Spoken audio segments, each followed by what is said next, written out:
ಇವತ್ತು first of all ನಮ್ಮ ಬೆಳೆಯೋರಿಗೂ ಹಾಗೂ ಎಲ್ಲ ಡಿಎಕ್ಸನ್ ಅಪ್ಲೈನ್ ಆದಂತ ಎಲ್ಲ ಡಿಎಕ್ಸನ್ ಬಂಧುಗಳಿಗೂ ಫಸ್ಟ್ ಧನ್ಯವಾದಗಳು ಹೇಳ್ತಾ. ಸೊ ಇವತ್ತು ನನ್ನ ಸಜೆಷನ್ ಬಂದ್ಬಿಟ್ಟು new distributor training NDT. So new distributor training ಅಂದ ತಕ್ಷಣ ನಮಗೆ ಫಸ್ಟ್ ತಿಳ್ಕೊಳ್ಬೇಕಾಗಿದ್ದೆ ನ್ಯೂ ಡಿಸ್ಟ್ರಿಬ್ಯೂಟರ್ ನಾವು ಮೂಲಭೂತವಾಗಿ ಸ್ವಾಗತವನ್ನು ಕೋರ್ತಾ ಇದ್ದೇನೆ. ಅದೇ ತರ ನ್ಯೂ ಮೆಂಬರ್ ಆದವರು ಯಾವ ತರ ಬಂದರೆ BOMದಿಂದ ಮುಗಿಸಿ BOMದಿಂದ ಮೆಂಬರ್ ಆದ ತಕ್ಷಣ ನೀವು ಆಸ್ ಒಬ್ಬ ಡಿಸ್ಟ್ರಿಬ್ಯೂಟರ್ ಆಗಲು ಬಯಸಿ ಈ ಒಂದು ಟ್ರೈನಿಂಗ್ಗೆ ಬಂದಿದ್ದೀರಿ. ಸೊ ಯಾವುದೇ ಒಂದು ಬಿಸ್ನೆಸ್ ಅನ್ನ ಪ್ರಾರಂಭ ಮಾಡಬೇಕಾದ್ರೆ ಮೊದಲೇ ನಮಗೆ ಮನೋಭಾವ ಅನ್ನೋದು ಬಹಳ ಮುಖ್ಯ ಆಗ್ತದೆ. ಸೊ ಮೈಂಡ್ ಸೆಟ್ ಮಾಡ್ಕೊಳ್ಳೋದು ಬಹಳ ಒಂದು ಅತ್ಯುತ್ತಮವಾದ ಒಂದು ವಿಧಾನ ಅಂತ ಹೇಳ್ಬೋದು. So prepare our mind, first ನಮ್ಮ ಮೈಂಡ್ ಅನ್ನ ಪ್ರಿಪೇರ್ ಮಾಡ್ಕೋಬೇಕು. ನಾವು ಯಾವುದೇ ಒಂದು ವ್ಯವಹಾರವನ್ನು ಮಾಡಬೇಕಾದ್ರೆ ಅದಕ್ಕೆ ಮೊದಲು ನಮ್ಮದಂತ ಒಂದು ವ್ಯವಹಾರವನ್ನು ಮಾಡಬೇಕಾದ್ರೆ ಅದಕ್ಕೆ ಮೊದಲು ನಮ್ಮ ಮೈಂಡ್ ಅನ್ನ ನಾವು ಪ್ರಿಪೇರ್ ಮಾಡ್ಕೋಬೇಕು. ಅದು ಪ್ರಿಪೇರ್ ಅವರ್ ಸೆಲ್ಫ್ ಕೂಡ ನಾವು ತಯಾರಾಗಬೇಕು. ನಮ್ಮಷ್ಟಕ್ಕೆ ನಾವೇ ಮೊದಲು ತಯಾರಾಗಬೇಕು. ಯಾವುದೇ ಒಂದು ವ್ಯವಹಾರವನ್ನು ಮಾಡಬೇಕಾದ್ರೆ ನಾವು ಫಸ್ಟ್ ನಮ್ಮಷ್ಟಕ್ಕೆ ನಾವು ತಯಾರಾಗಬೇಕು. ಈ ಮೈಂಡ್ ಸೆಟ್ ಮತ್ತು ನಮ್ಮಷ್ಟಕ್ಕೆ ನಾವು ತಯಾರಾದಾಗ ನಾವು ಒಂದು ಬ್ರ್ಯಾಂಡ್ ಆಗಿ ಹೊರಬರಲು ಸಾಧ್ಯ ಆಗ್ತದೆ. ಸೊ ಅದನ್ನ ನಾವು ಈ ತರ ಮಾಡಿಕೊಂಡಾಗ ಜಸ್ಟ್ ನಾವು ಒಂದು ಬಿಸ್ನೆಸ್ ಅನ್ನು ಲಾಂಚ್ ಮಾಡ್ಕೊಳ್ಳಲು ಸಾಧ್ಯ ಆಗ್ತದೆ. ಸೊ ಮೊದಲು ಮನೋಭಾವನೆ ಚೇಂಜ್ ಮಾಡಬೇಕಾದ್ರೆ ಮೊದಲು ಅದರಲ್ಲಿ ಮುಖ್ಯವಾಗಿ ಪಾಸಿಟಿವ್ ಆಟಿಟ್ಯೂಡ್ ಮತ್ತು ನೆಗೆಟಿವ್ ಆಟಿಟ್ಯೂಡ್ ಕೂಡ ಇರ್ತಾವೆ. ಸೊ ಪಾಸಿಟಿವ್ ಆಟಿಟ್ಯೂಡ್ ಅಂದ್ರೆ ಯಾವ ತರ ನಾವು ಯಾವತ್ತೂ ಸಕಾರಾತ್ಮಕ ಯೋಚನೆ ಮಾಡ್ತಾ ಇದ್ರೆ ಅದಕ್ಕೆ ನಮಗೆ ಪಾಸಿಟಿವಿಟಿ ಹೆಚ್ಚಾಗುತ್ತಾ ಹೋಗ್ತದೆ. ಅದು ನಮಗೆ ಒಂದು ಒಳ್ಳೆಯ ವಿಧಾನ ಅಂತ ಹೇಳ್ಬೋದು. ಸೊ ಆಟಿಟ್ಯೂಡ್ ಅಂದ ತಕ್ಷಣ ನಮಗೆ ಯಾವ ತರ ಇರಬೇಕು, ಯಾವ ತರ ನಾವು ಆಟಿಟ್ಯೂಡ್ ಅನ್ನ ನಾವು ಚೇಂಜ್ ಮಾಡ್ಕೋಬೇಕು, ಇದನ್ನ ನಾವು ತಿಳ್ಕೊಳ್ಬೇಕಾಗ್ತದೆ. ಸೊ ಯಾವತ್ತಾದ್ರೂ ನಾವು ಯಾವುದೇ ಸಮಯದಲ್ಲಿ ಗುಡ್ ಲರ್ನಿಂಗ್ ಆಟಿಟ್ಯೂಡ್ ಅನ್ನ ಹೊಂದಬೇಕು. ಸೊ ಗುಡ್ ಲರ್ನಿಂಗ್ ಆಟಿಟ್ಯೂಡ್ ಅನ್ನ ಹೊಂದಿದಾಗ ಯಾವತ್ತು ಕಲಿಕೆ ವಿಧಾನದಲ್ಲಿ ಇದ್ದಾಗ ನಮ್ಮ ಮನೋಭಾವನೆಯನ್ನ ಬದಲಾವಣೆ ಮಾಡ್ಕೊಳ್ಳೋದು ಕೂಡ ಸಾಧ್ಯ ಆಗ್ತದೆ. ಸೊ ಅದೇ ತರ ಪೇಷನ್ಸ್, ನಮಗೆ ತಾಳ್ಮೆ ಕೂಡ ಇರುವುದರಿಂದ ಸೊ ಅದು ಇರುವುದರಿಂದ ನಮಗೆ ತನ್ನಿಂತಾನೆ ಸ್ವಲ್ಪ ಆಟೋಮೆಟಿಕ್ ಆಟಿಟ್ಯೂಡ್ ತನ್ನಿಂತಾನೆ ಚೇಂಜ್ ಆಗಲು ಸಾಧ್ಯ ಆಗ್ತದೆ.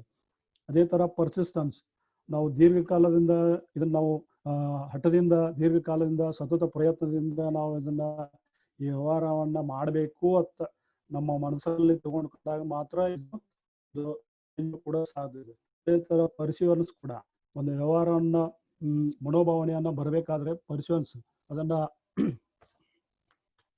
ಪರಿಶ್ರಮದಿಂದ ನಾವು ಅದನ್ನ ಪಡೆದಾಗ ಮಾತ್ರ ಅದು ನಮ್ಮ ಮನೋಭಾವನೆಯಲ್ಲಿ ಚೇಂಜ್ ಆಗಲು ಸಾಧ್ಯ ಆಗ್ತದೆ. ಸೊ ಅದೇ ತರ ನಮ್ಮ ಒಂದು ಗೋಲ್ ಓರಿಯೆಂಟೆಡ್ ಕೂಡ ಇರಬೇಕು. ಅದು ಒಂದು ಒಳ್ಳೆಯ ಒಂದು ಆಧಾರಿತ ಗೋಲ್ ಓರಿಯೆಂಟೆಡ್ ಇದ್ರೆ ಮಾತ್ರ ಇದರಲ್ಲಿ ನಾವು ಒಂದು ಗೋಲನ್ನ ಇಟ್ಟು ಕೆಲಸ ಮಾಡಿದಾಗ ನಮಗೆ ಒಂದು ಒಳ್ಳೆ ಒಂದು ಮನೋಭಾವನೆ ಕೂಡ ಚೇಂಜ್ ಆಗಲು ಸಾಧ್ಯ. ಅದೇ ತರ ಕಾನ್ಫಿಡೆನ್ಸ್ ಇಂದ ನಾವು ಕೆಲಸನ ಮಾಡಬೇಕಾಗ್ತದೆ. ಸೊ ನಾವು ಎಷ್ಟು ಕಾನ್ಫಿಡೆನ್ಸ್ ಅನ್ನ ಬೆಳೆಸ್ಕೋಬೇಕಾದ್ರೆ ಅದಕ್ಕೆ ಮುಖ್ಯವಾಗಿ ನಮಗೆ ಅದರ ಯಾವುದೇ ತರದ ಕಂಪನಿ ನಾಲೆಜ್ ಆಯ್ತು, ಪ್ರಾಡಕ್ಟ್ ನಾಲೆಜ್ ಆಯ್ತು, ಮಾರ್ಕೆಟಿಂಗ್ ಪ್ಲಾನ್ ನಾಲೆಜ್ ಇದ್ರೆ ಅದಕ್ಕೆ ನಮ್ಗೆ ಜಾಸ್ತಿ ಕಾನ್ಫಿಡೆನ್ಸ್ ಬರಲು ಕೂಡ ಸಾಧ್ಯ ಆಗ್ತದೆ. So attitude is everything start here. So ಮನೋಭಾವನೆ ಎಲ್ಲವೂ ಇಲ್ಲಿಂದಲೇ ಆರಂಭವಾಗುತ್ತದೆ. So if one wants to command an army, he must conquer himself first. ಒಬ್ಬ ಸೈನ್ಯವನ್ನು ಮುನ್ನಡೆಸಬೇಕು ಬಯಸಿದ್ರೆ ಮೊದಲು ಅವನು ತನ್ನನ್ನು ತಾನು ಗೆಲ್ಲಬೇಕು. ಸೊ ತನ್ನನ್ನು ತಾನು ಗೆದ್ದಾಗ ಮಾತ್ರ ತನ್ನಲ್ಲಿ ಒಂದು ಮನೋಭಾವನೆ ಚೇಂಜ್ ಆಗುತ್ತಾ ಹೋಗ್ತದೆ. ಅದನ್ನ ನಾವು ತಿಳ್ಕೊಂಡು ಕೆಲಸ ಮಾಡುತ್ತಾ ಹೋದ್ರೆ ಅದು ಒಂದು ಒಳ್ಳೆ ವಿಧಾನ ಅಂತ ನಾವು ಹೇಳ್ಬೋದು. ಸೊ ಅದೇ ತರ attitude is A good learning attitude ಇರಬೇಕು, ಪರ್ಸಿಸ್ಟೆನ್ಸ್ ಇರಬೇಕು, ಪೇಷನ್ಸ್ ಇರಬೇಕು, ಪರ್ಸಿವರೆನ್ಸ್ ಇರಬೇಕು, ಗೋಲ್ ಓರಿಯೆಂಟೆಡ್ ಇರಬೇಕು ಮತ್ತು ಕಾನ್ಫಿಡೆನ್ಸ್ ಕೂಡ ನಮಗೆ ಇರಬೇಕಾಗ್ತದೆ. ಸೊ ಹಾಗಾದ್ರೆ ಗೆಟಿಂಗ್ ಸ್ಟಾರ್ಟೆಡ್, ಯಾವ ತರ ನಾವು ಬಿಸ್ನೆಸ್ ಅನ್ನ ಸ್ಟಾರ್ಟ್ ಮಾಡಬೇಕು, ಫಸ್ಟ್ ಇದನ್ನ ಬಿಸ್ನೆಸ್ಗೆ ನ್ಯೂ ಡಿಸ್ಟ್ರಿಬ್ಯೂಟರ್ ಆದವರು ಯಾವ ತರ ನಾವು ಬಿಸ್ನೆಸ್ ಅನ್ನ ಮಾಡಬೇಕಾದ್ರೆ ಫಸ್ಟ್ ನಾವು use the product, share the product and build the network. So first ನಾವು ಮೊದಲಿಗೆ ಕನ್ಸ್ಯೂಮರ್ ಆಗಿ ನಾವು ಈ ಪ್ರಾಡಕ್ಟ್ ಅನ್ನ ಬಳಸಬೇಕಾಗ್ತದೆ. ಬಿ ಎ ಗುಡ್ ಕನ್ಸ್ಯೂಮರ್ ಆಗಬೇಕು. ಫಸ್ಟ್ ಕನ್ಸ್ಯೂಮರ್ ಆದಾಗ ನಾವು ಮಾತ್ರ ಆ ಪ್ರಾಡಕ್ಟ್ ಬದಲೇ ನಮಗೆ ಜಾಸ್ತಿ ಎಫೆಕ್ಟಿವ್ ಆಗಿ ಯೂಸ್ ಮಾಡಿದಾಗ ಮಾತ್ರ ಆ ಪ್ರಾಡಕ್ಟ್ ಬದಲು ಹೆಚ್ಚು ಹೇಳಲು ಕೂಡ ಸಾಧ್ಯ ಆಗ್ತದೆ. ಸೊ ಫಸ್ಟ್ ನಾವು use the product, then share the products. So ಆಮೇಲೆ ನಾವು ಬಿ ಎ ಗುಡ್ ಡಿಸ್ಟ್ರಿಬ್ಯೂಟರ್ ಆಗಬೇಕಾದ್ರೆ ಫಸ್ಟ್ ನಾವು ಡಿಸ್ಟ್ರಿಬ್ಯೂಟರ್ ಆಗಬೇಕಾದ್ರೆ ಈ ಪ್ರಾಡಕ್ಟ್ ಅದನ್ನ ತಿಂದ್ಬಿಟ್ಟು ಆಮೇಲೆ ಜನರಿಗೆ ತಿಳಿಸಿದಾಗ ಮಾತ್ರ ಅದು ಒಂದು ಒಳ್ಳೆ ಮಾರ್ಕೆಟರ್ ಆಗಲು ಅಥವಾ ಒಳ್ಳೆ ಡಿಸ್ಟ್ರಿಬ್ಯೂಟರ್ ಆಗಲು ಕೂಡ ಸಾಧ್ಯ ಆಗ್ತದೆ. ಸೊ ಅದೇ ತರ ನಾವು ಒಬ್ಬ ಗುಡ್ ನೆಟ್ವರ್ಕರ್ ಆಗಬೇಕಾದ್ರೂ ಕೂಡ ಅದ್ರ ಮಾರ್ಕೆಟಿಂಗ್ ಪ್ಲಾನ್ ಆಯಿತು, ಅದ್ರ ಪ್ರಾಡಕ್ಟ್ ಬದಲು ನಾಲೆಜ್ ಆಯಿತು, ಅದೇ ಥರ ನಾವು ತಿಳಿದುಕೊಂಡಾಗ ಮಾತ್ರ ಅದು ಹೆಚ್ಚು ಸಾಧ್ಯ ಆಗ್ತದೆ. So learn the effective use. So ನಾವು ಅದನ್ನು ಜಾಸ್ತಿ ಇಫೆಕ್ಟಿವ್ ಆಗಿ ಯೂಸ್ ಮಾಡಿದಾಗ ಜಾಸ್ತಿ ನಮಗೆ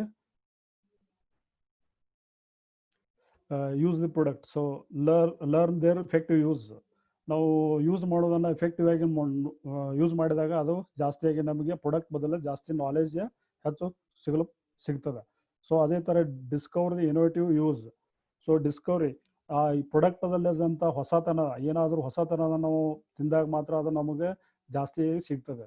ಸೊ ಹೊಸತನ ಪ್ರಾಡಕ್ಟದಲ್ಲಿ ಏನಿದೆ, ಯಾವ ಥರ ಇದೆ ಅನ್ನೋದು ತಿಳ್ಕೊಳ್ಳೋದು ಭಾಳ ಇದರಲ್ಲಿ ಮುಖ್ಯವಾದದ್ದು. So that experience the benefits. So experience the benefits ಅಂದಾಗ ನಾವು ಅದನ್ನು ತಿಂದಂಥ ಪ್ರಾಡಕ್ಟ್ ವಸ್ತುಗಳನ್ನು ಬಳಸಿದಾಗ, ಯಾವುದೇ ಒಂಥರ ಟೀ ಆಗಲಿ ಕಾಫಿ ಆಗಲಿ ತಿಂದು ನೋಡಿದಾಗ ಅದ್ರ ಬೆನಿಫಿಟ್ಸ್ ಏನು ಸಿಕ್ಕಿದೆ, ನಮಗೆ ಯಾವ ಥರ ಶಾರೀರಿಕ ಬದಲಾವಣೆ ಆದಾಗ ನಾವು ನಮ್ಮಲ್ಲಿ ನಾವು ತಿಳ್ಕೊಂಡಾಗ ಮಾತ್ರ ಅದು ನಮಗೆ ಈಸಿಯಾಗಿ ಗುರುತಾಗ್ತದೆ. So use the product. ನಾವು ಫಸ್ಟ್ ಯೂಸ್ ದಿ ಪ್ರಾಡಕ್ಟ್ ಅಂದಾಗ ಫಸ್ಟ್ ನಾವು ಪ್ರಾಡಕ್ಟನ್ನು ನಮ್ಮಲ್ಲಿ ಮಾರ್ಕೆಟ್ ಮಾಡಲು ನಾವು ಮುಖ್ಯವಾಗಿ ಬೇಕಾಗಿದೆ ಸೀಡ್ ಸ್ಟಾಕ್. ಸೊ ನಮ್ಮ ಸೀಡ್ ಸ್ಟಾಕ್ ಇದ್ದಾಗ ಮಾತ್ರ ನಾವು ಹೆಚ್ಚು ಮಾರಾಟ ಮಾಡಲು ಸಾಧ್ಯ ಆಗ್ತದೆ. ಅದೇ ಥರ ನಮ್ಮಲ್ಲಿ ಯಾವುದೇ ಥರ ನಾವು ಮಾರ್ಕೆಟಿಂಗ್ ಆ್ಯಸ್ ಎ ಡಿಸ್ಟ್ರಿಬ್ಯೂಟರ್ ಆದವರು ಫಸ್ಟ್ ನಾವು ಸೀಡ್ ಸ್ಟಾಕ್ ಮಾಡ್ಕೋದು ಭಾಳ ಅತ್ಯವಶ್ಯಕವಾಗಿದೆ. ಸೊ ಇದನ್ನು ನಾವು ಮಾರ್ಕೆಟಿಂಗ್ ಮಾಡೋದಾದ ತಕ್ಷಣ ನಮಗೆ ನಮ್ಮಲ್ಲಿ ಆ ಪ್ರಾಡಕ್ಟ್ ಅವೈಲಬಿಲಿಟಿ ಇರಬೇಕು. ಸೊ ಆ ಅವೈಲಬಿಲಿಟಿ ಇರಬೇಕಾದ್ರೆ ಫಸ್ಟ್ ಮೊದಲು ನಾವು ಸೀಡ್ ಸ್ಟಾಕನ್ನು ಮೇಂಟೈನ್ ಮಾಡಲೇಬೇಕು. ಇದು ಪ್ರತಿಯೊಬ್ಬ ಡಿಸ್ಟ್ರಿಬ್ಯೂಟರ್ ಆದಂಥ ಒಂದು ಕರ್ತವ್ಯ ಮತ್ತು ಹೊಣೆಗಾರಿಕೆ. So have a display concur in your home. So ನಮ್ಮ ಮನೆಯಲ್ಲಿ ಯಾವುದೇ ಥರದ ಒಂದು ಡಿಸ್ಪ್ಲೇ, ನಮ್ಮ ಯಾವುದೇ ಒಂದು ಮನೆಯಲ್ಲಿ ಯಾವುದೇ ಥರ ಒಂದು ಕಪಾಟದಲ್ಲಿ ಅಥವಾ ಟೇಬಲ್ ಮೇಲೆ ಅಥವಾ ನಮ್ಮ ಪ್ರಾಡಕ್ಟ್ಗಳು ಡಿಸ್ಪ್ಲೇ ಯಾವತ್ತೂ ನಮ್ಮ ಮನೆಯಲ್ಲಿ ಇದ್ದೇ ಇರಬೇಕು. ಸೊ ಅದನ್ನು ಮೇಂಟೈನ್ ಮಾಡಲೇಬೇಕು. So if nothing is being sold, nothing is happen in your network marketing business. So ನಾವು ಮಾರ್ಕೆಟ್ ಮಾಡಿದಾಗ ತಕ್ಷಣ ನಮ್ಮದು ನೆಟ್ವರ್ಕ್ ಬಿಲ್ಡ್ ಆಗಲು ಸಾಧ್ಯ ಆಗ್ತದೆ. ಸೊ ನಾವು ಮಾರ್ಕೆಟ್ನೇ ಮಾಡದೇ ಹೋದರೆ ಅದು ನಮ್ಮ ನೆಟ್ವರ್ಕ್ ಬಿಲ್ಡ್ ಆಗೋಕ್ಕೆ ಚಾನ್ಸೇ ಇರೋದಿಲ್ಲ, ಸಾಧ್ಯ ಆಗೋದಿಲ್ಲ. ಸೊ ಫಸ್ಟ್ ನಾವು ಮಾರ್ಕೆಟ್ ಮಾಡಬೇಕಾದ್ರೆ ಮಾರ್ಕೆಟ್ ಮಾಡಲೇಬೇಕು ಮಂತ್ರ. ಅದರ ನಂತರ ನಾವು ನೆಟ್ವರ್ಕನ್ನು ಬಿಲ್ಡ್ ಮಾಡಲು ಕೂಡ ಸಾಧ್ಯ ಆಗ್ತದೆ. ಅದೇ ಥರ ಶೇರ್ ದಿ ಪ್ರಾಡಕ್ಟ್. ಹಾಗಾದ್ರೆ ನಾವು ಯಾರಿಗೆ ಇದನ್ನು ಪ್ರಾಡಕ್ಟನ್ನು ಫಸ್ಟಿಗೆ ಯಾವ ಥರ ಶೇರ್ ಮಾಡಬೇಕು, ಯಾವ ಥರ ಯಾರಿಗೆ ಹೇಳಬೇಕು, ಮತ್ತು ಯಾರಿಗೆ ಹೇಳಬೇಕು, ಹೇಗೆ ಹೇಳಬೇಕು, ಅದನ್ನು ಯಾವ ಥರ ಹಂಚಬೇಕು ಅನ್ನೋದ್ರ ಬದಲೇ ನಾವು ಮಸ್ಟ್ ಆ್ಯಂಡ್ ಶುಡ್ ತಿಳ್ಕೊಳ್ಬೇಕಾಗ್ತದೆ. ಸೊ ಶೇರ್ ದಿ ಪ್ರಾಡಕ್ಟ್ ಯಾರಿಗೆ ಹಂಚಬೇಕು, ಫಸ್ಟ್ ಆದಷ್ಟು ಸ್ನೇಹಿತರಿಗೆ ಎಫರ್ಮಿಟಿ, ಹಾಗೆ ಪ್ರಾಕ್ಸಿಮಿಟಿ ಸಾಮೀಪ್ಯದವರಿಗೆ, ಅಂದರೆ ಸಮೀಪದ ಸ್ನೇಹಿತರಿಗೆ, ಬಂಧುಗಳಿಗೆ, ಅದೇ ಥರ ನಮ್ಮ ನೇಬರ್ಸ್ಗೆ ಇದನ್ನು ಹೆಚ್ಚೆಚ್ಚು ಈ ಪ್ರಾಡಕ್ಟ್ ಬದಲು ಮಾಹಿತಿಯನ್ನು ತಿಳಿಸಿದಾಗ ನಮಗೆ ಈಸಿಯಾಗಿ ಮಾರ್ಕೆಟ್ ಬಿಲ್ಡ್ ಮಾಡಲು ಸಾಧ್ಯ ಆಗ್ತದೆ. So share the product. How to share ಈ ಹಂಚುವುದನ್ನು ನಾವು ಮೊದಲೇ ತಿಳ್ಕೊಬೇಕಾಗ್ತದೆ. ಸೊ ಯಾವ ಥರ ನಾವು ಪ್ರಾಡಕ್ಟ್ಗಳನ್ನ ಯಾವ ರೀತಿ ಹಂಚಬೇಕು ಮತ್ತು ಯಾರಿಗೆ ಹಂಚಬೇಕು, ಅದರಲ್ಲಿ ಯಾವ ಥರ ಟೆಕ್ನಿಕ್ನಲ್ಲಿ ಹಂಚಬೇಕು ಅನ್ನೋದನ್ನ ಫಸ್ಟ್ ನಾವು ಅಂಡರ್ಸ್ಟ್ಯಾಂಡ್ ಮಾಡ್ಕೋಬೇಕಾಗ್ತದೆ. ಸೊ ಹಂಚುವ ರೀತಿ ಮ್ಯಾನರ್ಸ್, ಟೆಕ್ನಿಕ್ಸ್, ನಾವು ಯಾವ ಥರ ಹಂಚಬೇಕು. ನಾವು ಜಸ್ಟ್ ಫಾರ್ ಎಕ್ಸಾಂಪಲ್ ಈಗ ನಾವು ಫಸ್ಟ್ ಆಫ್ ಆಲ್ ನಮ್ಮ ಸಾಮೀಪ್ಯದವರಿಗೆ, ಪ್ರಾಕ್ಸಿಮಿಟಿ ಇದ್ದವರಿಗೆ ನಾವು ಕೊಡಲು ಹೋದಾಗ ಯಾವ ರೀತಿ ಪ್ರಾಡಕ್ಟ್ ಬದಲು ನಾಲೆಜ್ ಇದ್ದರೆ ಅವ್ರು ಸರಿಯಾಗಿ ನಾವು ತಿಳಿಸಿ ಹೇಳ್ಬೋದು ಮತ್ತು ಅದನ್ನು ಪ್ರಾಡಕ್ಟನ್ನು ಅವರಿಗೆ ಈಸಿಯಾಗಿ ಹಂಚ್ಬೋದು. ಸೊ ಅದೇ ಥರ ನಾವು ಕೆಲವೊಂದು ಟೆಕ್ನಿಕ್ಗಳನ್ನು ನಾವು ಕೂಡ ಯೂಸ್ ಮಾಡಬೇಕಾಗ್ತದೆ. ಸೊ ಪ್ರತಿಯೊಬ್ಬರು ನಾವು ಟೆಕ್ನಿಕಲಿ ಪ್ರಾಡಕ್ಟ್ಗಳನ್ನು ತಿಳಿದುಕೊಂಡು ಅದು ಟೆಕ್ನಿಕಲಿ ಯಾವ್ರಿಗೆ ಏನು ಅವಶ್ಯಕತೆ ಇದೆ, ಅವ್ರಿಗೆ ಆ ಪ್ರಾಡಕ್ಟ್ ಬದಲು ಏನು ನೆಸೆಸಿಟಿ ಇದೆ, ಅವ್ರಿಗೆ ಏನು ಕೊಡಬೇಕು ಅನ್ನೋದು ತಿಳ್ಕೊಂಡ್ಬಿಟ್ಟು ನಾವು ತಿಳ್ಕೊಳ್ಳುವಂಥ ಒಂದು ತಂತ್ರ ಟೆಕ್ನಿಕ್ಸನ್ನು ನಾವು ತಿಳ್ಕೊಬೇಕಾಗ್ತದೆ. ಅದೇ ಥರ ನಾವು ಹಂಚೋದು. ಸೊ ಯಾವುದೇ ಥರದ ಭಾವನಾತ್ಮಕ ಮಾರ್ಗವನ್ನು ಅನುಸರಿಸದೆ, ಅದೇ ಥರ ವೈಚಾರಿಕ ಮಾರ್ಗವನ್ನು ಅನುಸರಿಸದೆ ನಾವು ಇಂಥ ಒಂದು ಭಾವನಾತ್ಮಕ ಮಾರ್ಗವನ್ನು ಅಥವಾ ವೈಚಾರಿಕ ಮಾರ್ಗಗಳನ್ನು ಅನುಸರಿಸಿ, ಭಾವನಾತ್ಮಕ ಅಂತಂದ್ರೆ ನಮ್ಮ ಪ್ರಾಡಕ್ಟ್ಗಳನ್ನು ತಗೋರಿ ಅಂತ ಈ ಟೈಪ್ ನಾವು ಮಾಡದೇನೆ ಕರೆಕ್ಟಾಗಿ ನಾವು ಅವರಿಗೆ ತಿಳಿಸಿ ಹೇಳಿ ಪ್ರಾಡಕ್ಟ್ ಬದಲು ಮಾಹಿತಿ ಹೇಳಿ ಆ ಪ್ರಾಡಕ್ಟನ್ನು ನಾವು ಸೇಲ್ ಮಾಡೋದನ್ನು ಕಲಿಬೇಕಾಗ್ತದೆ. ಅದೇ ಥರ ವೈಚಾರಿಕ ಅಂದರೆ ಯಾರಾದ್ರೂ ಇನ್ಫ್ಲೂಯೆನ್ಸ್ ತೊಗೊಂಡ್ಬಿಟ್ಟು ಈ ಪ್ರಾಡಕ್ಟ್ ಬಳಸ್ರಿ, ಆ ಥರ ಮಾಡಿರಿ, ಈ ವಾಮಚಾರ ಉಪಯೋಗ ಮಾಡಿಕೊಂಡು ಈ ಥರ ಪ್ರಾಡಕ್ಟ್ಗಳನ್ನು ಸೇಲ್ ಮಾಡೋದು ಈ ಒಂದು ಸಿಸ್ಟಮ್ನಲ್ಲಿ ಇರೋದಿಲ್ಲ. ಅದೇ ಥರ ಆಕ್ಷೇಪಣೆಗಳನ್ನು ನಿರ್ವಹಿಸೋದು, ಹ್ಯಾಂಡಲ್ ಆಬ್ಜೆಕ್ಷನ್ಸ್. ಸೊ ಆಬ್ಜೆಕ್ಷನ್ಗಳನ್ನು ಕೂಡ ನಾವು ಅಕ್ಸೆಪ್ಟ್ ಮಾಡ್ಕೊಂಡ್ಬಿಟ್ಟು ಅವರಿಗೆ ಏನು ಪರಿಹಾರ ಕೊಡಬೇಕು ಅನ್ನೋದನ್ನ ನಾವು ತಿಳ್ಕೊಂಡು ಆ ಪ್ರಾಡಕ್ಟ್ ತೆಗೆದಲ್ಲ ನಾವು ಮಾಹಿತಿಯನ್ನು ಕೊಡಬೇಕಾಗ್ತದೆ.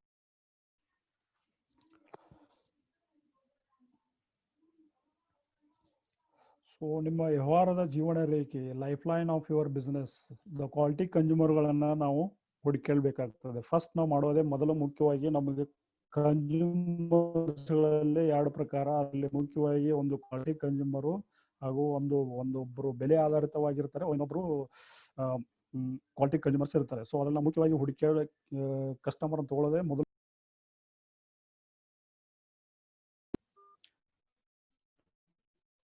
ಕ್ವಾಲಿಟಿ ಕನ್ಸ್ಯೂಮರ್ಗಳನ್ನ ನಾವು ಮೊದಲು ಮಾಡಬೇಕು. ಸೊ ಲಿಸ್ಟಿಂಗ್ ಅಂತ ಬಂದಾಗ ಅದರಲ್ಲಿ ಮುಖ್ಯವಾಗಿ ಲಿಸ್ಟಿಂಗ್ ಮಾಡುತ್ತಾ ಹೋದಾಗ ನಮಗೆ ಮುಖ್ಯವಾಗಿ ಒಂದು 20 ಕನ್ಸ್ಯೂಮರ್ಗಳನ್ನ ಕ್ವಾಲಿಟಿ ಕನ್ಸ್ಯೂಮರ್ಗಳನ್ನ ನಾವು ಮೊದಲು ಲಿಸ್ಟಿಂಗ್ ಮಾಡಲೇಬೇಕು ಮುಖ್ಯವಾಗಿ. So every a very vital step to automate your business. So ನಿಮ್ಮ ವ್ಯವಹಾರವನ್ನ ವೃದ್ಧಿ ಮಾಡಲು ತುಂಬಾ ಅಗತ್ಯವಾದ ಹೆಜ್ಜೆಗಳನ್ನು ನಾವು ತುಂಬಾ ತೆಗೆದುಕೊಳ್ಳಬೇಕಾಗ್ತದೆ. ಸೊ ಮುಖ್ಯವಾಗಿ ನಾವು ನಮ್ಮ ವ್ಯವಹಾರವನ್ನ ಅಬ್ರಾಡ್ ಆಗಿ ಮಾಡಬೇಕಾದ್ರೆ, ಸೊ ನಮ್ಮ ವ್ಯವಹಾರವನ್ನು ಜಾಸ್ತಿ ಮಾಡ್ಕೊಳ್ಬೇಕಾದ್ರೆ ನಾವು ಒಂದು ಕಠಿಣವಾದ ನಿರ್ಧಾರದ ಸ್ಟೆಪ್ಗಳನ್ನು ತಗೊಳ್ಬೇಕಾಗ್ತದೆ.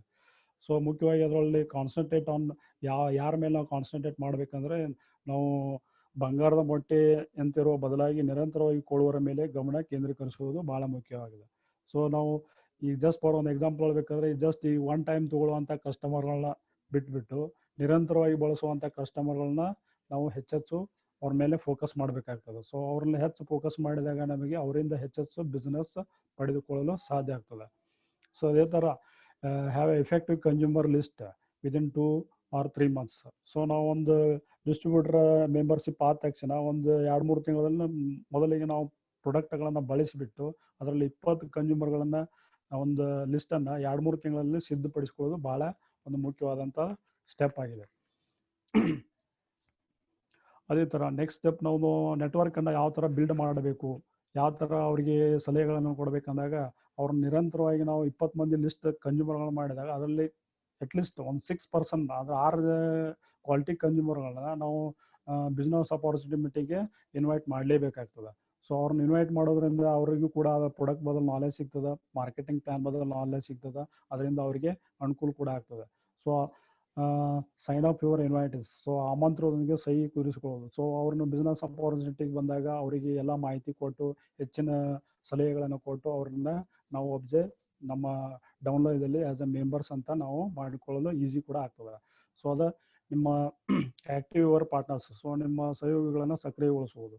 ಸೊ ನಮ್ಮ ಸಹಯೋಗಿಗಳನ್ನ ಸಕ್ರಿಯಗೊಳಿಸೋದಂದ್ರೆ ನಮ್ಮ ಪಾರ್ಟ್ನರ್ಸ್ಗಳನ್ನು, ಅಸೋಸಿಯೇಟ್ ಪಾರ್ಟ್ನರ್ಸ್ಗಳನ್ನು ಅವ್ರನ್ನ ಸಕ್ರಿಯಗೊಳಿಸಿದಾಗ ಮಾತ್ರ ನಮ್ಮ ಬಿಸ್ನೆಸ್ ಮತ್ತಷ್ಟು ಪ್ರಬಲ ಕೂಡ ಸಾಧ್ಯ ಆಗ್ತದೆ. ಸೊ ಯಾವ ಥರ ಅಂದರೆ, ಈಗ ಎಂದೋ ಜಾಯಿನ್ ಆಗಿ ಬಿಟ್ಟಿರ್ತಾರೆ ಅಂಥವ್ರು ನಾವು ಹೆಚ್ಚೆಚ್ಚು ಮತ್ತಷ್ಟು ಮಾಹಿತಿ ಕಳಿಸೋದ್ರ ಜೊತೆಗೆ ನಾವು ಅವರಿಗೆ ಅವ್ರನ್ನ ಆಕ್ಟಿವ್ ಮಾಡಲು ಕೂಡ ಸಾಧ್ಯ ಆಗ್ತದೆ. ಸೊ ಅವ್ರನ್ನ ನಿರಂತರವಾಗಿ ನಾವು ಅವ್ರನ್ನ ಇನ್ವೈಟ್ ಮಾಡುತ್ತಾ ಆ್ಯಸ್ ಫಾರ್ ಒಂದು ನಮ್ಮ ಮನೆಗೆ ಕಾಫಿ ಕುಡಿಯೋಕೆ ಇನ್ವೈಟ್ ಮಾಡ್ಬೋದು, ಅಥವಾ ಅದೇ ಥರ ನಮ್ಮ ಹೊಸ ವ್ಯವಹಾರದ ಬಗ್ಗೆ ಕುತೂಹಲ ತಾಳುವಂತೆ ಮಾಡುವುದು. ಜಸ್ಟ್ ಫಾರ್ ನಮಗೆ ಯಾವ ಥರ ಹೊಸತನ ನಮ್ಮಲ್ಲಿ ಕಂಪ್ನಿಯಲ್ಲಿ ಬರ್ತಾ ಇದೆ ಅದನ್ನು ಅವ್ರು ತಿಳಿಸಿ ಹೇಳಿದಾಗ ಅವ್ರಿಗೂ ಒಂಥರ ಎಕ್ಸೈಟೆಡ್ ಕುತೂಹಲ ಹುಡ್ತದೆ. ಸೊ ಆವಾಗ ಅವರಿಗೆ ಆಟೋಮೆಟಿಕ್ ನಾವು ಒಂದು ಬಿಸ್ನೆಸ್ ಮಾಡಿದರೆ ನಾವು ಇದರಲ್ಲಿ ಸಕ್ಸಸ್ ಕಾಣ್ಬೋದು ಅಂತ ಒಂದು ಮನೋಭಾವನೆ ಕೂಡ ಬರ್ಬೋದು. ಸೊ ಅಂಥ ಒಂದು ಮನೋಭಾವನೆ ಬರುವಂತೆ ನಾವು ಪ್ರಯತ್ನವನ್ನು ಮಾಡಬೇಕಾಗ್ತದೆ. ಸೊ ಅದೇ ಥರ ನಾವು ಬಂದಂಥ ದಾಖಲೆಗಳನ್ನು ತೋರಿಸ್ಬೋದು. ಸೊ ಅದೇ ಥರ ಸೇರ್ ಅವರ್ ಟೆಸ್ಟೋನಮಿ ದಾಖಲೆಗಳನ್ನು ತೋರಿಸೋದಂದ್ರೆ ನಾವು ಯಾವ ಥರ ನಾವು ಕೊಟ್ಟಂಥ ಪ್ರಾಡಕ್ಟ್ಗಳು ಹೆಲ್ತ್ ಬೆನಿಫಿಟ್ ಸಿಕ್ಕಿದ್ದಾವು ಅದನ್ನು ನಾವು ಅವ್ರಿಗೆ ತಿಳಿಸಿದ್ವಿ ಅಂದ್ರೆ ಅವ್ರಿಗೆ ಹೆಲ್ಪ್ ಆಗ್ತದೆ, ಅವರು ಕೂಡ ಇದರಲ್ಲಿ ಬಿಸ್ನೆಸ್ ಮಾಡಲು ಆಸಕ್ತಿಯನ್ನು ತೋರಿಸ್ಬೋದು. ಸೊ ಅದೇ ಥರ ನಮಗೆ ಬಂದಂಥ ಬೋನಸನ್ನು ಕೂಡ ಅವರಿಗೆ ತೋರಿಸುತ್ತಾ ಹೋದಂತೆ ಅವ್ರಿಗೂ ಕೂಡ ಇದರಲ್ಲಿ ಒಂಥರ ಇಂಟ್ರೆಸ್ಟ್ ಹುಟ್ಟಲು ಕೂಡ ಸಾಧ್ಯ ಆಗ್ತದೆ. ಅವರೊಂದಿಗೆ ಒಂದು ಶೆಡ್ಯೂಲನ್ನು ಕೂಡ ಸೆಟ್ ಮಾಡ್ಕೊಂಡ್ಬಿಟ್ಟು ಆ್ಯಸ್ ಎ ಮೆಂಬರ್ ಆದ ತಕ್ಷಣ ಅವರನ್ನು ಬಿಡದೆ ಅವ್ರಿಗೊಂದು ವಾರದಲ್ಲಿ 1 ದಿವಸ 2 ದಿವಸ ಈ ಥರ ಅವ್ರು ಹೋದರೆ ಅದು ಕೂಡ ನಮಗೆ ನಮ್ಮ ಬಿಸ್ನೆಸ್ಸನ್ನು ಫ್ರಾಡ್ ಮಾಡೋದು ಕೂಡ ಸಾಧ್ಯ ಆಗ್ತದೆ. ಸೊ ಈ ಥರ ನಾವು ಒಂದು ಮನೋಭಾವನೆಯನ್ನು ನಾವು ಬೆಳೆಸ್ಕೊಳ್ಳಲು ಸಾಧ್ಯ ಆಗ್ತದೆ.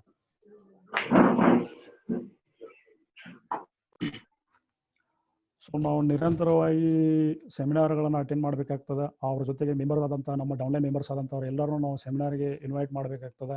ಅವರಿಗೆ ಯಾವುದಾದ್ರೂ ಪ್ರಶ್ನೆಗಳು ಇದ್ದರೆ ಅವರಿಗೆ ಸಲಹೆಗಳನ್ನು ನಾವು ಕೊಡಬೇಕಾಗ್ತದೆ. ಅದು ನಮಗೂ ತಿಳಿದೇ ಇದ್ದರೂ ನಮ್ಮ ಅಪ್ಲೈನ್ ಆದಂಥ ಎಲ್ಲ ಸೀನಿಯರ್ ಪರ್ಸನ್ಗಳನ್ನ ಕೇಳಿ ಕೂಡ ಅವರಿಗೆ ನಾವು ಸಲಹೆಗಳನ್ನು ಕೂಡ ಸಾಧ್ಯ ಆಗ್ತದೆ. ಅವ್ರ ಇಷ್ಟೆಲ್ಲ ತಿಳಿಸಿ ಮಾಹಿತಿ ಹೇಳಿದಾಗ ಅವ್ರು ಜಸ್ಟ್ ಅವ್ರು ಮಾಡಲು ಒಪ್ಪಿದಾಗ, ಆಸ್ ಎ ಡಿಸ್ಟ್ರಿಬ್ಯೂಟರ್ ಅಂತ ಮಾಡಲು ಒಪ್ಪಿದಾಗ ಮಾತ್ರ ನಾವು ಅವರಿಗೆ DXN ಅರ್ಜಿ ಫಾರ್ಮನ್ನು ಮುಂದಿಟ್ಟು ಅವರ DXN ಅವ್ರನ್ನ ಆ್ಯಸ್ ಎ ಮೆಂಬರ್ ಅಂತ ನಾವು ಇಲ್ಲಿ ಮಾಡ್ಕೊಳ್ಳಲು ಸಾಧ್ಯ ಆಗ್ತದೆ. So present DXN application form for the signature, ask for a little testimonial talk from the upline on cross line. ಮೇಲ್ನವ್ರ ಜೊತೆ ಅಥವಾ ನಮ್ಮ ಅಪ್ಲೈನವ್ರ ಜೊತೆಗೆ ಅಥವಾ ಇನ್ನು ನಮ್ಮ ಸ್ಪಾನ್ಸರ್ ಜೊತೆಗೆ ಅವ್ರ ಜೊತೆಗೆ ಅವ್ರ ಒಂದು ಮೀಟಿಂಗ್ನಲ್ಲಿ ನಾವು ಪಾಲ್ಗೊಂಡಿದ್ದಾಗ ಅವು ನಮ್ಮ ಡೌನ್ಲೈನ್ ಅಂತ ಮೆಂಬರ್ಸ್ಗಳನ್ನ ಕರ್ಕೊಂಡು ಬಂದು ಆ ಮೀಟಿಂಗ್ದಲ್ಲಿ ನಾವು ಅಷ್ಟು ಕೂಡಿಕೊಂಡು ಮೀಟಿಂಗ್ ಮಾಡಿದಾಗ ಅವ್ರಿಗೂ ಹೆಚ್ಚು ನಾಲೆಜ್ ಕೂಡ ಸಿಗಲು ಕೂಡ ಸಾಧ್ಯ ಆಗ್ತದೆ. So lead them where to purchase the product. So ಅವರಿಗೆ ಎಲ್ಲಿ ಸಿಗುತ್ತೆ ಪ್ರಾಡಕ್ಟ್ಗಳು, ನಮ್ಮ DXN ಪ್ರಾಡಕ್ಟ್ಗಳು ಯಾವ ಸ್ಟೋರ್ದಲ್ಲಿ ಸಿಗುತ್ತೋ ಅಂತ ನಾವು ಕೂಡ ಅವರಿಗೆ ತಿಳಿಸಿಕೊಡ್ಬೋದು ಮತ್ತು ಅದನ್ನು ಹೇಳ್ಕೊಡ್ಬೋದು. ನಾವು ಆ್ಯಸ್ ಎ ನೀವು ಫಸ್ಟ್ ಬಿಕಮ್ ಎ ಕಸ್ಟಮರ್ ಆದಾಗ, ಮೆಂಬರ್ಸ್ ಆದಾಗ ನೀವೇ ಒಂದು ಸೀಡ್ ಸ್ಟಾಕ್ ಅಂತ ಒಂದು 3,000 10,000 ಪ್ರಾಡಕ್ಟ್ಗಳನ್ನು ಇಟ್ಕೊಳ್ಬೋದು ಅಂತ ನಾವು ತಿಳಿಸ್ಕೊಡ್ಬೋದು. The active partners. ಸೊ ನಮ್ಮ sit down and determine their objective in joining. So ನಾವು ಅವ್ರ ಜೊತೆ ಚರ್ಚೆ ಮಾಡಬೇಕಾಗ್ತದೆ. ಸೊ ಯಾವ ಥರ ನೀವು ಎದಕ್ಕಾಗಿ ನೀವು DXN ಬಿಸ್ನೆಸ್ಸನ್ನು ಮಾಡ್ತಾ ಇದ್ದೀರಿ, ಅದಕ್ಕೋಸ್ಕರ ನಾವು ಈ ಬಿಸ್ನೆಸ್ಸನ್ನು ಮಾಡಬೇಕು ಅಂತ ಕೂಡ ನಾವು ತಿಳಿಸ್ಕೊಡಬೇಕಾಗ್ತದೆ. ಸೊ ಅವರ ಉದ್ದೇಶ ಏನು, ಅವರ ನಿರ್ಧಾರಗಳೇನು ಅಂತ ನಾವು ತಿಳ್ಕೊಳ್ಳೋದು ಭಾಳ ಅವಶ್ಯಕವಾಗಿದೆ. ಅವರಿಗಾಗಿ ಏನಾದರೂ ಆರೋಗ್ಯ ಬದಲು ಬಿಸ್ನೆಸ್ ತಗೋಬೇಕಾ, ಅಥವಾ ಒಂದು ಆರೋಗ್ಯ ಮತ್ತು ಐಶ್ವರ್ಯ ಬಗ್ಗೆ ನಾವು ತಗೋಬೇಕಾ, ಈ ಪ್ರಾಡಕ್ಟ್ಗಳನ್ನು ಬಳಸಬೇಕಾ ಅನ್ನೋದು ನಾವು ಅವ್ರ ಉದ್ದೇಶಗಳನ್ನು ತಿಳಿದುಕೊಂಡು ಅವರಿಗೆ ಅದ್ರ ಬದಲು ಮಾಹಿತಿಯನ್ನು ಕೊಡಬೇಕಾಗ್ತದೆ. ಸೊ ಅವ್ರಿಗೆ ಫಸ್ಟ್ ನಾವು ಐಡೆಂಟಿಫೈ ದೇರ್ ಡ್ರೀಮ್ಸ್, ಅವರ ಕನಸುಗಳನ್ನು ನಾವು ಗುರುತಿಸ್ಕೊಳ್ಬೇಕಾಗ್ತದೆ. ಸೊ ಫಸ್ಟ್ ನಾವು ಬಿಸ್ನೆಸ್ ಮಾಡಬೇಕಾಗಿದ್ದೆ ನಮ್ಮ ಕನಸುಗಳನ್ನು ಈಡೇರಿಸ್ಕೊಳ್ಳಲು. ಸೊ ಫಸ್ಟ್ ಅವ್ರಿಗೆ ಯಾವ ಥರ ಕನಸಿದೆ ಅಥವಾ ಕನಸು ಇದೆಯೋ ಇಲ್ಲೋ ಅನ್ನೋದು ನಾವು ಫಸ್ಟ್ ತಿಳಿದುಕೊಂಡೇ ಅವ್ರನ್ನ ಮೆಂಬರ್ಶಿಪ್ ಮಾಡೋದು ಭಾಳ ಅವಶ್ಯಕ. ಸೊ ಕನಸು ಇಲ್ಲದ ವ್ಯಕ್ತಿನ ನಾವು ಮೆಂಬರ್ಶಿಪ್ ಮಾಡಿದರೆ ಈ ಬಿಸ್ನೆಸ್ಸಲ್ಲಿ ಸಕ್ಸಸ್ ಆಗಲು ಕೂಡ ಸಾಧ್ಯ ಆಗೋದಿಲ್ಲ. ಸೊ ಮೊದಲು ನಾವು ಕನಸುಗಳನ್ನು ಕಾಣುವಂಥ ವ್ಯಕ್ತಿಗಳನ್ನು ನಾವು ಗುರುತಿಸಬೇಕಾಗ್ತದೆ. ಸಪೋಸ್ ಅವರು ಕನಸುಗಳನ್ನು ಕಾಣದೇ ಇದ್ದರೂ ಕೂಡ ಅವರಿಗೆ ನಾವು ಕನಸನ್ನು ನೀವು ಬರೆದು ಇಡ್ರಿ, ಲಿಸ್ಟ್ ಮಾಡಿರಿ ಅಂತ ಕೂಡ ನಾವು ಹೇಳಬೇಕಾಗ್ತದೆ. ಅದೊಂದು ಲಾಂಗ್ ಟರ್ಮ್ ಕನಸು ಆಗಿರ್ಬೋದು, ಮೀಡಿಯಮ್ ಟರ್ಮ್ ಕನಸು ಆಗಿರ್ಬೋದು, ಯಾವ ಥರ ನಾವು ಕನಸುಗಳನ್ನು ಕಂಡುಕೊಳ್ಳೋ ಅವನು ಜಸ್ಟ್ ಒಂದು ಲಿಸ್ಟನ್ನು ನಾವು ಮಾಡಂತ ನಾವು ಅವರಿಗೆ ಡೈರೆಕ್ಷನ್ ಕೊಡಬೇಕಾಗ್ತದೆ. ಅದೇ ಥರ ಅವರು ಮುಂದಿನ ಆ್ಯಸ್ ಎ ಮೆಂಬರ್ ಆದ ತಕ್ಷಣ ಅವ್ರ ಮುಂದಿನ 1ರಿಂದ 7 ತಿಂಗಳವರೆಗೆ ಅಥವಾ 1ರಿಂದ 1 ವರ್ಷದವರೆಗೆ ಅವ್ರಿಗೆ ಒಂದು ಕೆಲಸದ ಶೆಡ್ಯೂಲನ್ನು ನಾವು ಮಾಡಿಕೊಡ್ಬೇಕಾಗ್ತದೆ. ಯಾವ ಥರ ಕೆಲಸ ಮಾಡಬೇಕು, ಹೇಗೆ ಮಾಡಬೇಕು, ನೀವು ಅವರಿಗೆ ಒಂದು ಟಾರ್ಗೆಟನ್ನು ನಾವು ಕೊಟ್ಟು ಕೆಲಸ ಮಾಡಿದಾಗ ಅವ್ರು ಫಾಸ್ಟಾಗಿ ಕೆಲಸ ಮಾಡಲು ಕೂಡ ಸಾಧ್ಯ ಆಗ್ತದೆ. ಅದೇ ಥರ ನಮ್ಮ ಗುಂಪನ್ನು ಕೂಡ ನಾವು ಸ್ಥಿರಗೊಳಿಸಬೇಕಾಗ್ತದೆ. ಸ್ಟೆಬಿಲೈಸ್ ಅವರ್ ಗ್ರೂಪ್ಸ್ ಅಂತ ನಮ್ಮ ಗುಂಪನ್ನು ಕೂಡ ನಮ್ಮ ಎಷ್ಟೇ ಮೆಂಬರ್ಸ್ ನಮ್ಮ ಡೌನ್ಲೈನ್ ಆದವ್ರನ್ನ ಕೂಡ ನಾವು ಅವ್ರನ್ನ ಸ್ಥಿರಗೊಳಿಸಿ ಕೆಲಸ ಮಾಡಿಸ್ಬೇಕಾಗ್ತದೆ.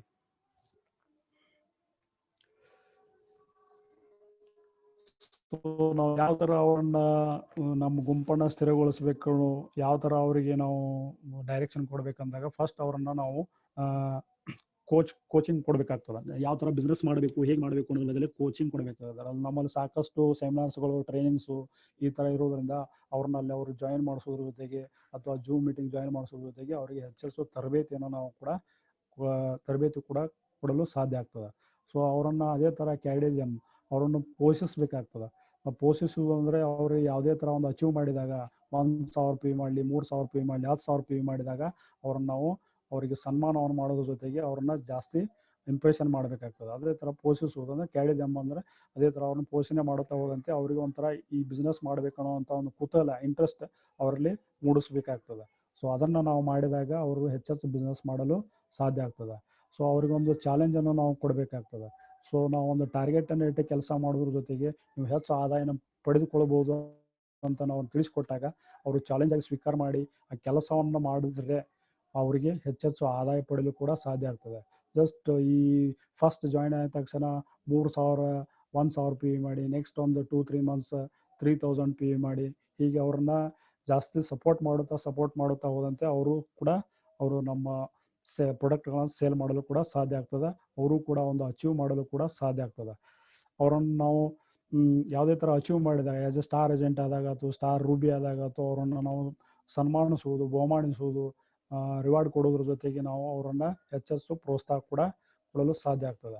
ಸೊ ಅದೇ ಥರ ಅವರಲ್ಲಿ ಒಂದು ಡಿಸಿಪ್ಲಿನ್ ಕೂಡ ನಾವು ಮೇಂಟೈನ್ ಮಾಡಿಸ್ಬೇಕಾಗ್ತದೆ. ಸೊ ಯಾವುದೇ ಥರ ಒಂದು ಕಂಪನಿಯಲ್ಲಿ ತನ್ನದೇ ಅಂತ ರೂಲ್ಸ್ ಆ್ಯಂಡ್ ರೆಗ್ಯುಲೇಷನನ್ನು ಫಾಲೋ ಅಪ್ ಮಾಡಲೇಬೇಕಾಗ್ತದೆ ಎಲ್ಲರೂ. ಸೊ ಆ ರೂಲ್ಸ್ ಆ್ಯಂಡ್ ರೆಗ್ಯುಲೇಷನನ್ನು ಅವ್ರಿಗೆ ತಿಳಿಸ್ಕೊಟ್ಟು ಕಂಪನಿಯ ಡಿಸಿಪ್ಲಿನ್ ಬಗ್ಗೆ ಯಾವ ಥರ ಇದೆ ಅನ್ನೋದ್ರ ಬದಲು ಅವರಿಗೆ ಮನದಟ್ಟ ಮಾಡಿಕೊಡ್ಬೇಕಾಗ್ತದೆ. ಹಾಗಾದರೆ ಅವ್ರನ್ನ ಯಾವ ಥರ ತರಬೇತಿಗೊಳಿಸಬೇಕು, ಯಾವ ಥರ ಅವರಿಗೆ ಕೊಡಬೇಕು, ಕೋಚ್ ಕೊಡಬೇಕು ಅನ್ನೋದ್ರ ಬದಲೇ so coach them how to start their business. So first ನಾವು ಆ್ಯಸ್ ಎ ಮೆಂಬರ್ ಆದ ತಕ್ಷಣ ಅವರಿಗೆ ಕೋಚ್ ಕೊಡೋದೇ ಹೇಗೆ ಅವರ ವ್ಯವಹಾರವನ್ನು ಪ್ರಾರಂಭಿಸಬೇಕು, ಯಾವ ಥರ ಪ್ರಾರಂಭ ಮಾಡಬೇಕು ಅನ್ನೋದ್ರ ಬದಲೇ ನಾವು ಅವರಿಗೆ ಕಲಿಸ್ಕೊಡ್ಬೇಕಾಗ್ತದೆ. ಸೊ ಅದೇ ಥರ ಕಂಪನಿ ಉತ್ಪನ್ನಗಳು ಹಾಗೂ ಅವುಗಳ ಮಾರಾಟದ ಬಗ್ಗೆ ಅವರಿಗೆ ಕಲಿಸ್ಕೊಡ್ಬೇಕಾಗ್ತದೆ. ಕಂಪನಿ ಉತ್ಪನ್ನಗಳು ಎಷ್ಟು ಗುಣಮಟ್ಟದ್ದಾಗ್ಯವು ಮತ್ತು ಅವುಗಳನ್ನು ಹೇಗೆ ಮಾರಾಟ ಮಾಡೋ ಬಗ್ಗೆ ಟೆಕ್ನಿಕ್ಸ್ಗಳನ್ನು ನಾವು ಅವರಿಗೆ ತಿಳಿಸಿಕೊಡ್ತಾ ಹೋದಂತೆ ಅವರಿಗೆ ಈಸಿಯಾಗಿ ಅವು ಸೇಲ್ ಮಾಡಲು ಕೂಡ ಸಾಧ್ಯ ಆಗ್ತದೆ. ಅದೇ ಥರ ನಮ್ಮ mandate them to read the understand their sales kit. ಒಂದು ಸೇಲ್ಸ್ ಕಿಟ್ಟನ್ನು ಕೂಡ ಅರ್ಥ ಮಾಡಿಕೊಳ್ಳುವಂತೆ ಅವರಿಗೆ ಕಡ್ಡಾಯ ಮಾಡಬೇಕಾಗ್ತದೆ. ಸೊ ಸೇಲ್ಸ್ ಕಿಟ್ ಓದಿ ಅರ್ಥ ಮಾಡಿಕೊಳ್ಳುವಂತೆ ಅವರಿಗೆ ಕಡ್ಡಾಯ ಮಾಡಬೇಕಾಗ್ತದೆ.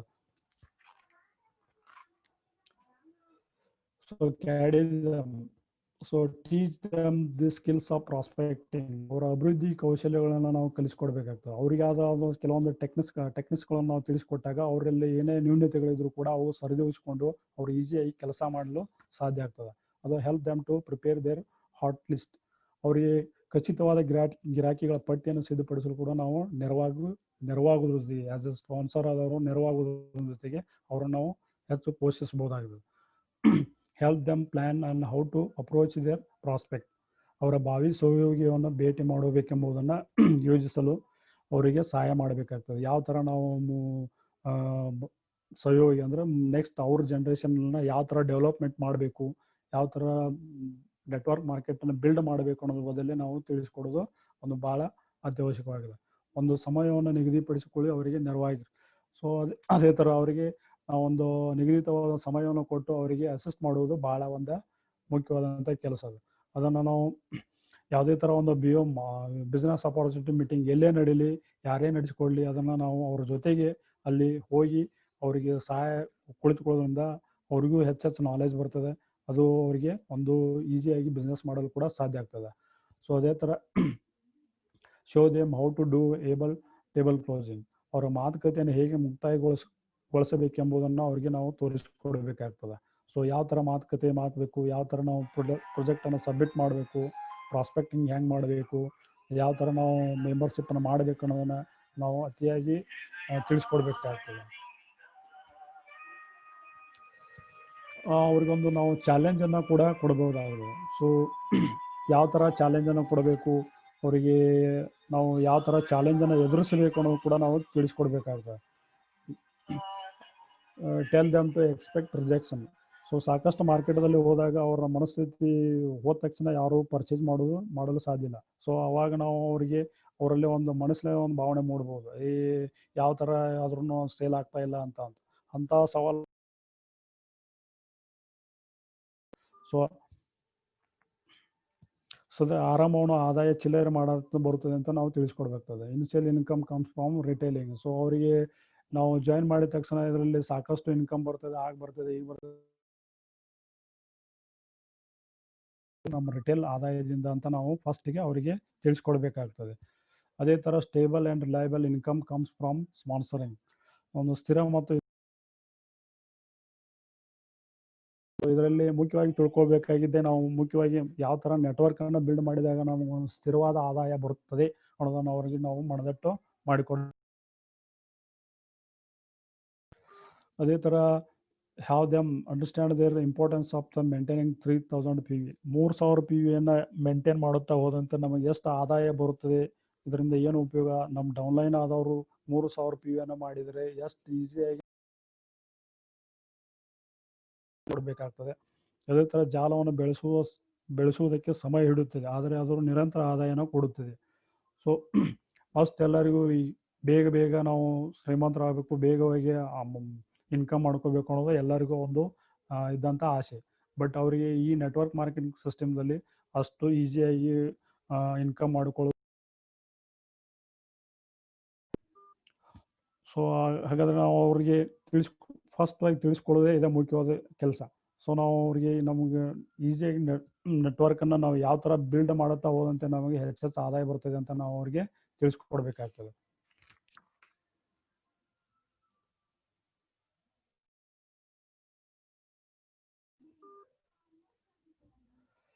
ಹಾಗೆ ಅವ್ರಿಗೆ ನಾವು ಪ್ರತಿ ತಿಂಗಳ ಅವ್ರು 3000 ರೂಪಾಯಿ ಅಥವಾ 3 ತಿಂಗಳು 3000 ರೂಪಾಯಿ ಮಾಡೋರಿಗೆ ತ್ರೈಮಾಸಿಕ PU 3000 PU 3 ತಿಂಗಳು ಸತತ ಮಾಡಿದವರಿಗೆ ನಾವು ಅವರಿಗೆ ಕೂಡ ಒಂದು ಬಹುಮಾನವನ್ನು ಕೊಡುತ್ತಾ ಅವರಿಗೆ ಹೆಚ್ಚೆಚ್ಚು ಪ್ರೋತ್ಸಾಹವನ್ನು ಕೊಡಬೇಕಾಗ್ತದೆ.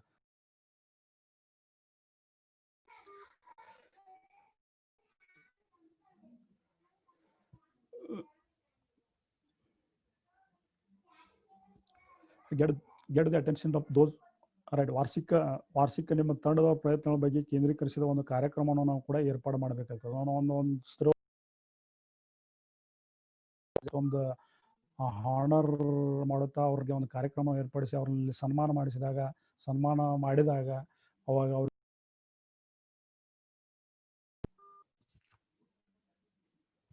ಸೊ ಅದೇ ಥರ ಅವರಲ್ಲಿ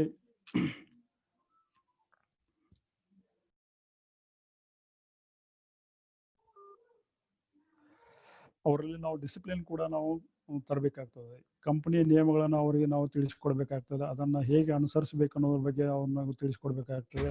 ತಪ್ಪನ್ನು ಮಾಡೋದನ್ನು ಕೂಡ ಗುರುತಿಸಿ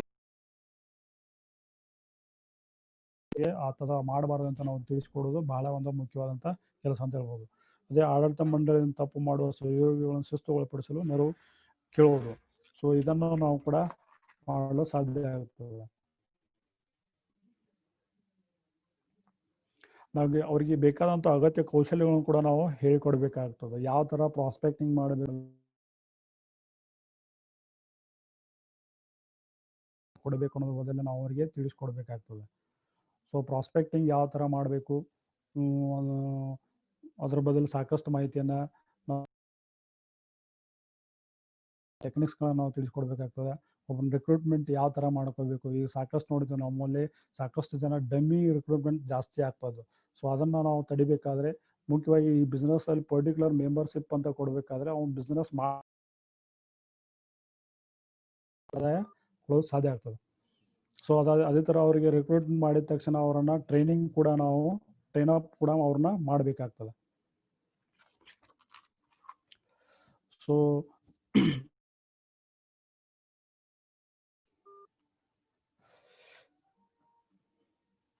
ಅವ್ರಿಗೆ ಯಾವ ಥರ ಸಲಹೆಗಳನ್ನು ಕೊಡಬೇಕು, ಯಾವ ಥರ ನಾವು ಲಿಸ್ಟಿಂಗ್ ಮಾಡಬೇಕು ಅನ್ನೋದು ಕೂಡ ನಾವು ತಿಳಿಸ್ಕೊಡ್ಬೇಕಾಗ್ತದೆ. ಹಾಗೆ ಸುಮ್ಮನೆ ಒಂದು ಪಟ್ಟಿ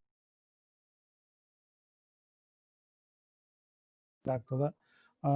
ಆದಷ್ಟು ಹತ್ತಿರ ಇರೋರಿಗೆ ಆದ್ಯತೆ ಕೊಡಬೇಕಾಗ್ತದೆ. ಅದೇ ಥರ ಸಮೀಪ ಇದ್ದವ್ರನ್ನು ಕೂಡ ಒಂದು ಪಟ್ಟಿಯನ್ನು ತಯಾರು ಮಾಡಿಬಿಟ್ಟು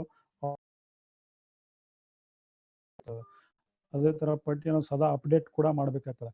ಈಗ ನಮ್ಮ ಸಾಮೀಪ್ಯದವರು ನಮ್ಮ ರಿಲೇಟಿವ್ಸು ಆದ ತಕ್ಷಣ ಇನ್ನು ಮತ್ತೆ ಹೊಸ ಪಟ್ಟಿಯನ್ನು ನಾವು ತಯಾರು ಮಾಡಲೇಬೇಕಾಗ್ತದೆ. ನಾವು ಬಿಸ್ನೆಸ್ ಮಾಡಬೇಕಾದ್ರೆ ಹೊಸ ಪಟ್ಟಿಯನ್ನು ತಯಾರು ಮಾಡಲೇಬೇಕು. ಹೊಸ ಕಸ್ಟಮರ್ಗಳನ್ನ ನಾವು ಹುಡುಕಾಡಲೇಬೇಕಾಗ್ತದೆ. ನಾವು ಮಾಡಬೇಕಾದ ಕೆಲಸನ ನಾವು ಹೊಸ ಕಸ್ಟಮರ್ಗಳನ್ನ ಎಷ್ಟು ಮಾಡುತ್ತಾ ಹೋಗ್ತೀವೋ ಅಷ್ಟು ನಮ್ಮ ಬಿಸ್ನೆಸ್ ಬಿಲ್ಡ್ ಆಗ್ತದೆ ಅಂತ ಅವರಿಗೆ ನಾವು ತಿಳಿಸ್ಕೊಡ್ಬೇಕಾಗ್ತದೆ. ನಾವು ಸದಾ ಲಿಸ್ಟ್ ಮಾಡಿದಂಥದನ್ನು ಸದಾ ಅವಾಗ ಅಪ್ಡೇಟ್ ಮಾಡುತ್ತಾ ಹೋದಂತೆ ನಮಗೆ ಗುರ್ತಾಗ್ತದೆ. ಇದರಲ್ಲಿ ಎಷ್ಟು ಜನ ಕಸ್ಟಮರ್ಸ್ ಇದ್ದಾರೆ, ಎಷ್ಟು ಮಂದಿ ಡಮ್ಮಿ ಕಸ್ಟಮರ್ಸ್ ಇದ್ದಾರೆ ಅಂತ ನಮಗೆ ತಿಳ್ಕೊಳ್ಳೋದು ಸಾಧ್ಯ ಆಗ್ತದೆ. Always look for opportunity to meet know the people. So ಯಾವಾಗಲೂ ಜನರನ್ನು ಸಂಧಿಸುವುದು. ಸೊ ನಾವು ಯಾವಾಗಲೂ ಜನರ ಜೊತೆ ಇದ್ದಾಗ ಮಾತ್ರ ನಾವು ಬಿಸ್ನೆಸ್ ಬೆಳೆಸಲು ಸಾಧ್ಯ ಆಗ್ತದೆ. ಇದೊಂದು ನೆಟ್ವರ್ಕ್ ಮಾರ್ಕೆಟಿಂಗ್ ಆಗಿರೋದ್ರಿಂದ ಜನರಿಗೆ ಹೆಚ್ಚು ನಾವು ಪರಿಚಯ ಮಾಡಿಕೊಳ್ಳೋದು ಬಹಳ ಅವಶ್ಯಕವಾಗಿಲ್ಲ. ಸೊ ಅದನ್ನು ನಾವು ಅವರಿಗೆ ಹೆಚ್ಚು ಜನರನ್ನ ಪರಿಚಯ ಮಾಡಿಕೊಳ್ಳುವಂತೆ ನಾವು ಅವ್ರಿಗೆ ತಿಳಿಸಿ ಕೊಡಬೇಕು.